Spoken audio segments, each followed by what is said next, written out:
All right, guys, special treat. We got a Remington Model 8. Let's have some fun. 35 Remington. Oh, yeah.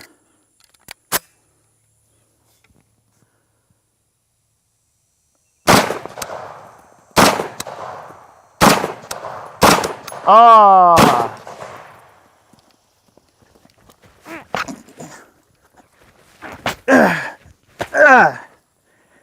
All right, let's do this. Okay guys, welcome back. This is Chad with Iraq Veteran 8888. And you saw in the intro there, Eric just obliterated those watermelons with this 35 Remington from Hornady with the Model 8 here. But this isn't actually a Model 8. This is actually a Remington Autoloading Rifle. This model here was actually produced in 1907. Early on in the 1900s, actually in 1900, John Browning filed for a patent for this particular rifle here. And he was granted that patent, and the rifles were started to produce them at Remington. He sold the design to Remington, I think, in like 1902. The first commercial rifles were put out in 1906, and the production of the Remington Autoloading Rifle itself actually lasted until 1911 when they switched the designation to the Model 8. There's a few other improvements that were made over the years. The Model 8 continued production for a while. Then you had the Model 81, which was considered, I think, the Woodsmaster. These rifles were geared mainly towards like sportsmen, hunters, such as that. And they actually found some favor with the FBI down the road. We'll get into that in a little while, but very, very interesting piece. It uses a long recoil action, much like your Browning A5 that you're probably familiar with. The barrel is actually shrouded, and upon recoil, the bolt and barrel assembly actually come to the rear of the receiver as one single unit. Then the bolt is held to the rear, barrel slams back home, the spent casing is ejected, and then the new round is picked up and put in the chamber. It's a very interesting system. I will say that this gun is a hammer from the bench. It's not very fun to shoot at all. It's a very big, powerful cartridge. But we'll get into some more details of this firearm as we go along here, and we're going to shoot it for you just a little bit and have a little bit of fun. So I'm loading the gun with some stripper clips. There are original stripper clips that are available for this particular rifle. They are prohibitively expensive and very hard to find. The last time I saw some quoted were 50 bucks a piece. So we're using actually Swedish Mauser stripper clips. It could be used in the 6.5 Mauser or like the Jungmann. And they actually just kind of rock right in. Kind of a neat little hack here. And the rounds can just be pushed right into the 5-round box magazine. Sometimes. Not necessarily the easiest thing, but it still does work. And you notice that the safety selector looks somewhat familiar. You can see maybe where Mikhail Kalashnikov got his idea for his lever style safety from this particular rifle from John Browning. So bolt slams home, flip the safety up. We'll take a few shots for you, and we'll talk a little bit more about this fine example here as we move along. And Errol's going to take a few shots and get a little bit of punishment in himself. So this rifle is outfitted with some aftermarket sights that are old and original. These, as far as I know, they were made by Lyman, but you have basically like a very large rear aperture and a fine brass bead up front. Makes for a nice fine sighting arrangement, and this gun is just an exceptional shooter, as you're going to see here. So safety off here. Let's take a few shots and get some punishment in first, and we'll take a little break.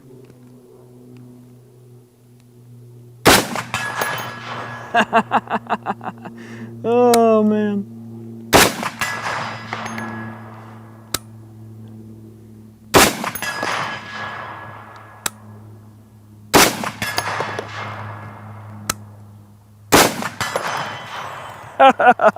Boy, that thing will beat you senseless, man. Shooting a really good group there. Yeah, 35 Remington, man. It's a powerhouse. A lot of guys consider 35 to be kind of like a really good brush cartridge. You see some of the old like Model 336 lever actions chambered in this caliber, and a lot of people like it.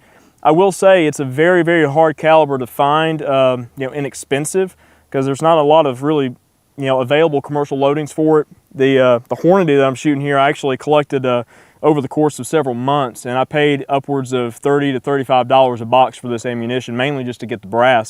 Sometimes you can find the spent brass around for sale, but folks want nearly as much per piece of brass as per live round of ammunition, which I found to be a little bit obscene, but components are difficult to find for this round, but this rifle, when it became the Model 8, it was chambered in a few other calibers. Remington put out a 25, a 30, 32, 35 Remington, and I believe when the Model 81 came around, it was chambered in 300 Savage, I believe. There's some good factoids and whatnot over on the Forgotten Weapons channel. Ian over there does a great job at really detailing the history of a number of different antique and military surplus style firearms.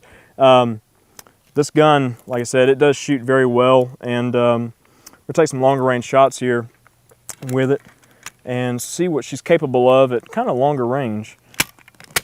But get that loaded in there. Not too bad, a little bit quicker than loading the magazine just one round at a time.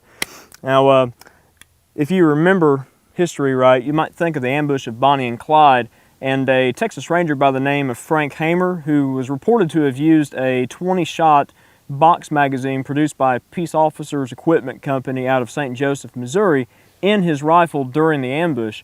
Well, I was misinformed about this over the years by reading various magazine and newspaper articles and such as that on the topic, but I found a great website which you've seen some of the B-roll shots from, thegreatmodel8.net, and they actually have a really good story and history about this particular rifle. And all accounts show that he probably just used a standard Model 8. However, 15-shot magazines were available for the Model 8 and later on the Model 81, with some FBI and other police models being set up from the factory with these magazines. I mean, you think of this caliber in a semi-automatic platform, 15 shots in your hands, that's a lot of firepower, to say the least. So let's take a few longer range shots. Eric's gonna spot for me and you know, see where we're running down to about 200 and 300 yards here. Go ahead. All right, 200 yards.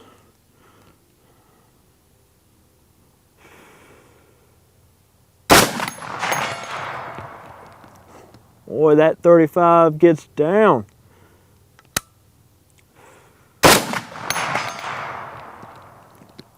Real flat shooting. Uh-oh. May have pulled that one. This thing's starting to get to me. Only after 10 shots.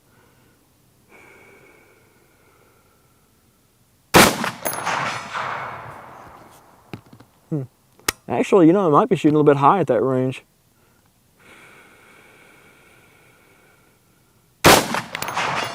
About a 6-inch group. Dude, thing's a powerhouse from the bench. Let's take a few shots at 3 there. It's just something about, you know, just old school kind of historical firearms that, you know, we really love. And I've been wanting one of these guns for the longest time. I just always really loved the Model 8, just the design and just the elegance, I guess, the lines of the gun, plus the neat feature that it's a takedown. You guys have seen this kind of demoed in other videos if you follow the channel for any amount of time. The gun's just great. I actually picked this up when we were out at the Antique Arms Show in Vegas after SHOT Show, and I have to say, you know, I paid a pretty penny for it. I mean, this was a $1,000 gun, but with all the original bluing and just the original stock, the original butt plate, which this shape is a lot different than like the actual Model 8s that you find. Parts for this particular gun and just the straight comb and everything, it's just an older design. And I think they only made, I want to say in the 20,000s of this particular rifle. FN was contracted actually to produce some guns for the European market, like non-US market, I think Europe and Canada. And not a lot of those are made. Those are exceptionally rare, and I'm not even sure if they're even available in the States, but there were less than 5,000 of those produced, if I'm not mistaken. And this gun was actually out of production by 1950. So Remington moved on with other things by 1950, and the Model 8 and the Model 81 were discontinued. But just a classic rifle overall. Love it. All right, so we're gonna try some shots at 300 yards down there. Got a 22-inch round on the left, and then we have a half-size D28 from Shoot Steel on the right, so we might try to engage that tiny target out there. Let's see what we can do. Let's go for the 22-inch round first. Eric, I'm just going to give it a little bit of a bullseye. You spot for me? Go for it. Okay.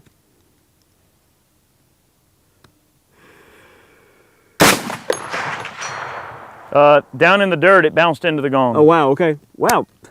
You know, I told you it's dead on. Dude, this thing's pretty much zeroed like at 100. That's as far as I shot it prior to doing this video, and I'm just amazed at how flat shooting this round is. I mean, I'm very, very impressed. All right, so let me bring my hold up a little bit here. Just gonna aim dead on, I guess. Just under the target. Oh, under it, okay. Yep, well centered. All right. Just off the right edge of the gong, Chad. Right edge. Whew. This thing is a bear to shoot from the bench.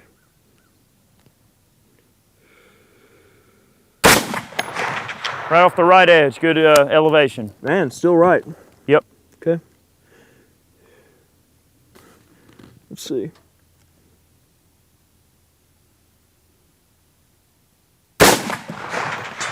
All right. Top edge of the gong. Well, cool.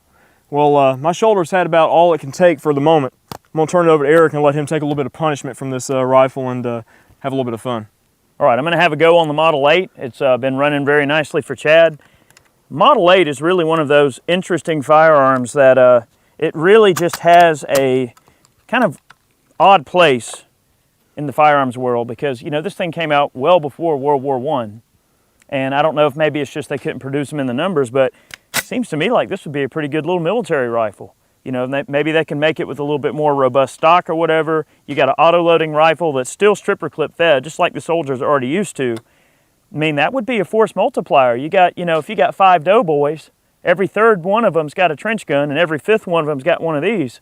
That's a great way to increase your overall firepower. I don't know. I like to think about things like that, like what would have been, what might have been.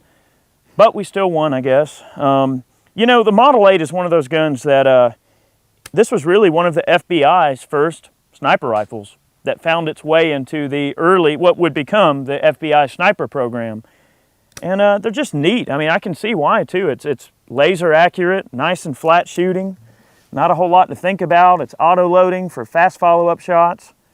I'm gonna take a few shots here with it. Let's just see if we can't have some fun. I'm gonna go for 200, Chad. Sure thing.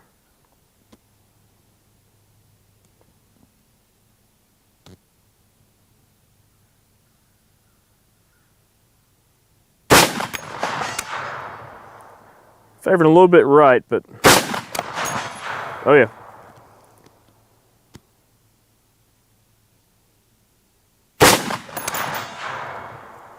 $250. Go for it. Directly under it, perfect windage.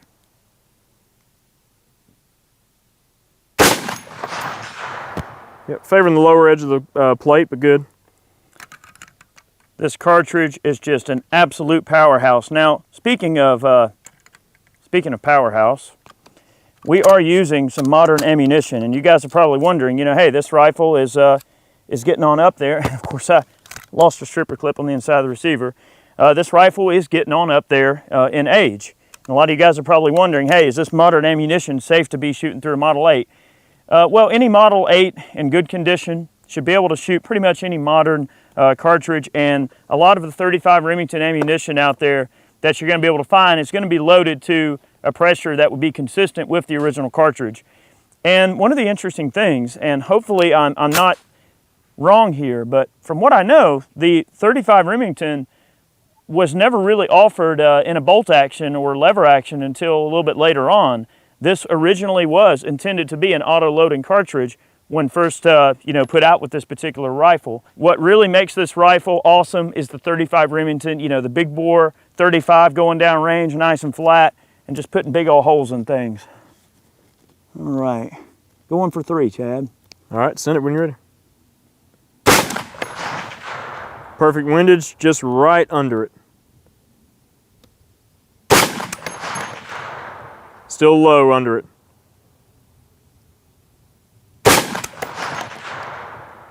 You shot about a 4-inch group right under the plate. There you go. Yeah. It's a little left. Wow. It puts them in there. And like Chad said, it's a little bit brutal. Just a touch. I could just picture this gun being used in World War I. I mean, maybe they just couldn't make them fast enough, or maybe it just didn't make sense in terms of cost, or maybe they didn't want to train people on them, I don't know. Or maybe they were worried that the shroud would provide some like reliability issues in the field. Now granted, if you dented this shroud too bad, it might cause the firearm to not operate correctly, so maybe they deemed it to be a little bit too fragile for military use perhaps. We may never know. May never know. Let's keep shooting. All right. Boy, this thing just handles like a dream.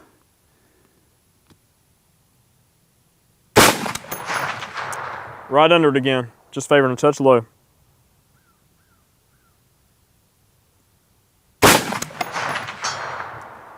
Yes, sir. A little high and left.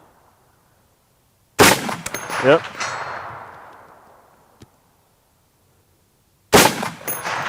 Oh yeah. Boy, it'll sure enough rattle your bones when you shoot it, but man, it lets your target know that it's there too. Just hearing that energy hitting that target, you know you got something there. You know, I have to say, I'd like to have one of these guns, but I think another thing that I'm going to look at, I'm going to find me maybe a nice early Marlin 336 chambered in 35 Remington. I think that's one of my go-to guns there. Make that a field gun. There's just something about this cartridge, just that energy that it's got. I really want to see this thing slam Bambi at like 100 yards. I want to kill a few deer with this cartridge. I'm intrigued. Let's put it that way. All right. Or maybe I'll just borrow Chad's rifle and kill a deer with this one. Trek around in the woods and get this thing all scratched up and maybe drop it out of the deer stand, break the toe on the stock, something like that. We'll see how happy he is about that. I thought you were going to use it as a club earlier on that watermelon. No, I wouldn't do that to you. Yes, you would. Okay, I probably would. All right. Going to 3. Shoot, dead center. Yes, sir. Ah, this thing is rattling my teeth. All right, I got 2 shots left in this magazine. I'm going to go for that coyote down there and see if I can kill him. Go for it. Yep.